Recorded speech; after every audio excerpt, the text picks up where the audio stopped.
It's alright, Salty Terrence is back. Yes, it is.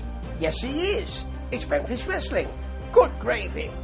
I do enjoy Dust Down Star, Memphis Vince himself, some may say, and Maria, but I also, because their jousting is so good, but I do like Salty Terrence, even from the beginning of this week's, or rather last week's, Memphis Wrestling, because there'll be another new one I get along tomorrow.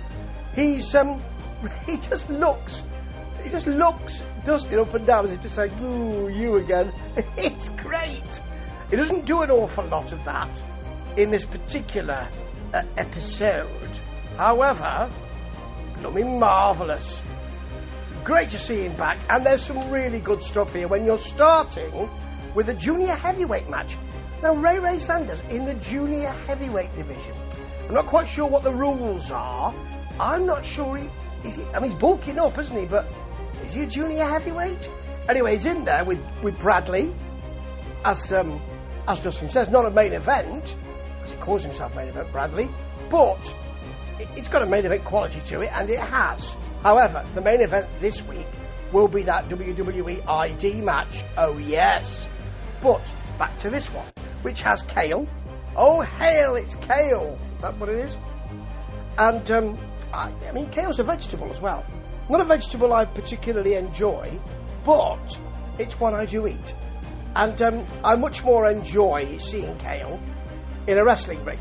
And Vashon Harvey, who apparently calls himself the head wrestler in charge. Right, if you're in charge, you are the head wrestler.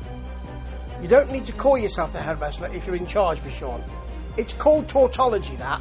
It's something you don't need. So the head wrestler, okay, or the wrestler in charge. Either of those. It's like Charles in charge. Charles didn't call himself Head Charles in charge of me, did he? It wasn't Head Charles in charge. It was just Charles. You get the picture. Right, so earlier on, it's a fatal four-way this. We have everybody attacking, and here comes Oso. Oso good, I'm not quite sure yet, but he's scouting for new talent. So he's not a wrestler, he's a manager, is he? And he doesn't seem happy. He never seems happy. He's been out twice. I think he was out in the Great City Rumble, wasn't he? I think so. And he's he wasn't really happy then, and he's not happy now. So I think he's scouting Ray, who, spoiler alert, will win this match. Of course he will. With that really odd torpedo splash he does with his arms by his side. It's a bit strange. I can't get used to it, to be honest. Anyway, there's some nice moments in this. So main event Bradley hit tossed onto Vashon Harvey, which is nice. A neck breaker on the ropes from Bradley. Inside out leg drop, which is really nice. Ray got a slingshot kick. And then Kale hit a slingshot back elbow. Everyone's slingshotting in Memphis. Do-do-do-do-do-do. Yeah. So he got a high power bomb from Vashon Harvey.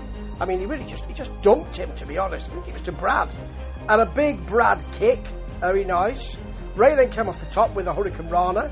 And then an off the top cutter. So that was nice as well. Kale got a sweet face buster. And Vashon Harvey's here to say, look, I can do something as well.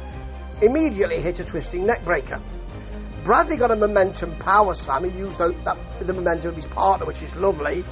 And then, as I say, off the top, here comes the torpedo. It doesn't look very good. But the whole match wasn't bad at all. And I think Oso, oh so sweet, liked what he saw with Ray. Looks like Big Nasty Phil has gone. Which is a shame, because I really liked him. Nine Finger Phil. Anyway, we've got a very long CJ Money and Mama Money vignette. They're really putting a lot of story into them, and that's fair enough. Because here they are facing Tim Grind and Zaya Wolf with little homie Lance. Yeah, I liked some of the moves here. I like the Zaya and Tim Grind back elbows and then consecutive elbows. I like that. Mama Money, of course, likes to get involved nefariously, and tripped Zaya Wolf. And apparently, she has till 5. Quite right, Salty Terrence, quite right. She has till 5 to do this. She is right. Now, here comes CJ Blaine, who of course has been attacked by Money and Mama Money recently. He's got a belt, because he was whacked by the belt recently by CJ Money. and money, his mother. And he chases CJ Money off, and then there's a really odd but lovely wheelbarrow to a neck breaker. So Tim Grind does the wheelbarrow move on Mama Money, and Zaya Wolf grabs the head, hits a neck breaker. That's really nicely done. Now, Colton Cage is now more serious, apparently. A more serious Colton Cage here, according to Dustin. Now, he's done a lot of things, Colton, and he's been a lot of things, and it's never really... I mean, I expected him to be higher up the card than he is right now, to be honest. He's been bad, he's been good. The crowd at this point don't quite know in this match whether to cheer or to boo. That's got to be sorted out. He is coming back from a bad leg injury, knee injury I think it is. Not neck, knee, Steve. They are separate things. I'm no doctor, and probably a good job. So, he's facing the Shocker, and he pulls Shocker down early on. He's got some timber on him now as well, Colton. A bit more timber, maybe he's bulking up a bit. And then there's a top wrist lock from Shocker, and it's really nice that Colton Cage sells it as if it's something really quite nasty. There's a Northern Light suplex, a swinging neck breaker from Shocker. I do like that Cupid cutter out of nowhere. Stupid Cupid. And that was lovely from Colton Cage. The fans, at this point, as I said before, didn't know whether to boo or cheer him. He celebrates it rather than pinning. So he's giving them mixed messages as well. More serious, but is he actually an arrogant heel or not? I can't quite work it out. So, he then turns Shocker's mask around. I didn't see it, we had to be told, which is fair enough. And then that's a lovely missile dropkick, which he calls the Cupid's arrow for the pin. That was very, very nice. Now, Marco Harris will be facing Tim Bosby, who's put the Cobra Cup up on for collateral, which Cobra asked him to do, and quite right that Salty Terrence tells Dustin, well, he was asked to do it by Cobra, so he had no choice really. And he will face Marco Harris in a 2 out of 3 match, because Marco Harris is living rent-free in his head at the moment. Marco doesn't seem too bothered. He's the EPW champion, and here he's facing Ice Main Sosa. Rather nice from Harris. Fully extended dropkick. His work is really good. At one point, Sosa just grabs him, picks him up. He's the bigger dude, throws him into the buckles. That's nice. But there are 3 suplexes from Marco Harris, and the off the top cutter for the pin, which I really liked. Really liked it. And I also like Wonder Boy telling Shocker that he must buck up. It's okay, I know you're upset, but you'll do better.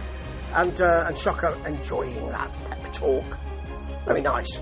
I also like the black and white flashing lights on the spikes, and then to the face of Simon. Great promo from him. I mean, not much from him, but the way they shot it, the design of it, very nice. And he does want the gun show. He wants the belt. And as Salty Terrence tells us, the gun show should be here to defend the title. And yes, he should.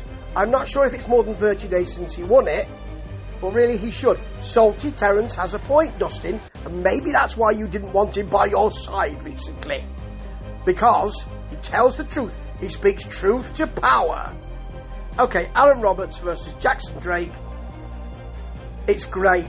As early on, this is the WWE ID match, the showcase match. Early on, Salty Terrence says, imagine, he's speaking about Aaron Roberts being 420 pounds, and I'm 260, he's 420, imagine that. Dusty says, 260? Yeah, on a good day. That's really nice. Very nicely done. I like the way that Jackson Drake makes Aaron Roberts chase him. Big Roberts' shoulders. He smiles and gurns to the camera. Lovely high cross body, because you wouldn't expect a big man to be able to fly like that. That's from Roberts for a 2.999 recurring. And he runs Drake into the corner, but then he gets put down himself with another crossbody from Drake for a 2 count. Nice running drop kick from Drake. Extended moonsault, very nice for a 2.999, but he ends up in the Tree of Woe. Aaron Roberts picks him up for the slam, and then gets the problem bomb. If you want a problem, I can be your problem. Yeah, problem, whatever it is. And he gets the pin. That was great. Great way to end. They ended it, and then he was still walking around. They had to fill a bit. But that's the vagaries of wrestling programming. It's a great program, though, isn't it? Memphis Wrestling. Really enjoy it. What is not to like? This had no guests. It had no really big events, but it was still so enjoyable. That is the sign of a superb program, and superb salty Terrence too. Ta-ta.